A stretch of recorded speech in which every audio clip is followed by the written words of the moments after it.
Among the neighborhoods strongly affected by the development surge in Boston are Roxbury and Mattapan.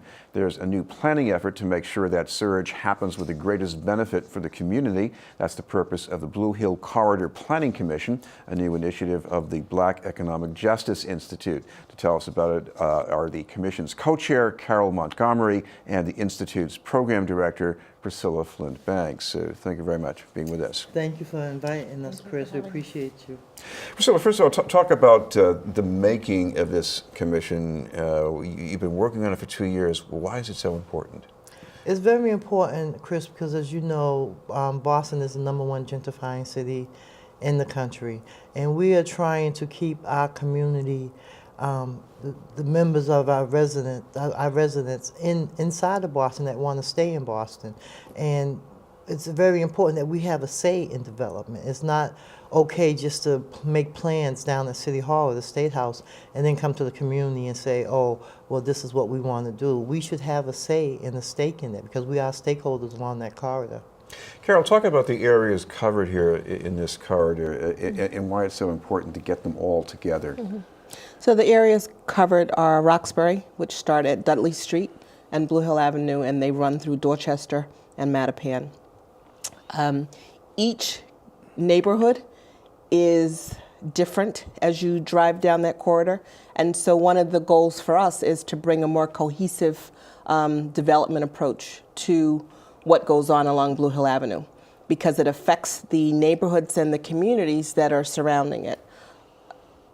And coming back to Priscilla, because talk about some of the things that are in the mix for the future, because you've got the train service that's certainly going to be a magnet for some kind of new development along the Fairmount Indigo line. Right.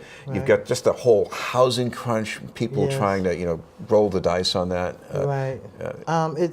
It's unfortunate that it has gotten to this point where it just seems like development is just springing up everywhere, and that the community a lot of times don't even really know about it, are not aware of it. And the next thing you know, you got a condo like right in your face that you didn't even know where it was coming from. And we're talking. We decided to work on the Blue Hill Corridor because it extends Roxbury, Dorchester, and Mattapan. And it's not just so much the corridor, but the streets, connecting to the corridor, and we know that Franklin Park is a big part of Blue Hill Ave. We know Franklin Field, but there's a lot of small businesses that really could use services from the city in order to make Blue Hill Ave more attractive. Some places in Blue Hill Ave, there's, you see nice ornaments in front of the businesses, and then others you go like 4 or 5 blocks down and, things look raggedy. So why can't it look the same throughout the corridor? I mean, it is the city of Boston, and it is Roxbury, Dorchester, and Mattapan. So we want to get involved with the businesses along that corridor, the schools, other community-based organizations, and and the residents. There's a lot of residents that actually live on Blue Hill Ave also. Carole, I imagine some people who go on these meetings might even tell you that it's not just the housing, they're interested in jobs. Why can't we have more jobs in the neighborhood, better jobs? How can the commission help with that, you think? So I think the commission can help with it, again, by helping to get the businesses strengthened so that they are bringing in more business, more customers, which is going to increase their revenue, so then they can afford to hire more people. And those people typically would come from the community because they are local. Right. What do you think, Priscilla, as far as the kind of jobs that might become available in these neighborhoods if you had more vision around that? Well, there could be all types of different jobs. It seems like a lot of, there's a lot of like fast food restaurants, but there's also some nice sit-down restaurants.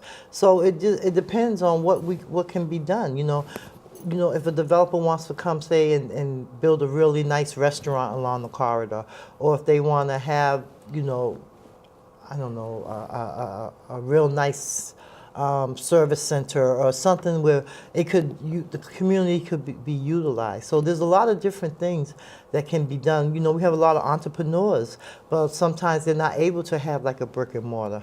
And so, what kind of creative things can we do to really benefit and help our community? So those are the things that we want to discuss. And of course, jobs has been our #1 thing, with the construction that's going on and the permanent jobs. So we need we feel like a lot of jobs and things could be brought to that corridor.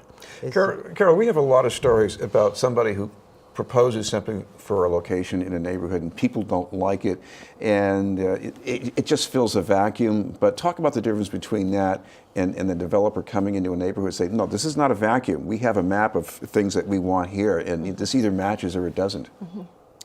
Again, I think that speaks to the community getting involved from the very beginning versus a developer having a preconceived notion or concept of what they want to do, and here I'm bringing it into your backyard whether you like it or not, as opposed to starting from the very beginning. Hi, I'm interested in doing this. What do you think? Give me your feedback so that we can work together to create something nice, something great that will benefit the community versus I'm going to do this whether you like it or not. They do it and then they leave because they really don't have a vested interest. Their sole purpose is just to make money. So they develop it and then they're gone. So having a buy-in, I think, is going to be really important with anyone else who comes into the community wanting to develop or do anything there, is being able to talk to the community, the businesses, the neighbors, the residents. Carole has made the pitch, Priscilla, so I guess we should let our viewers know that if they want to get involved, you've got regular meetings that they should know about? Yes, we have our monthly meetings the first Wednesday of each month from 6 to 8 at 321 Blue Hill Ave, which is the Roxbury Multi-Service Center. And and our meetings are from 6 to 8. And we invite everybody that's interested to come in, because the more people that come and get involved and have a say, the better it will be, because we know that we have the community's backing as well. And if they want to follow you on the internet, you've got some place they can go to as well? Yes, we have our website is www.bejii.org, and our phone number is 908-800-2354. Thank you both very much, Priscilla Thank you. Flint-Banks Yes. you. and Carole Montgomery.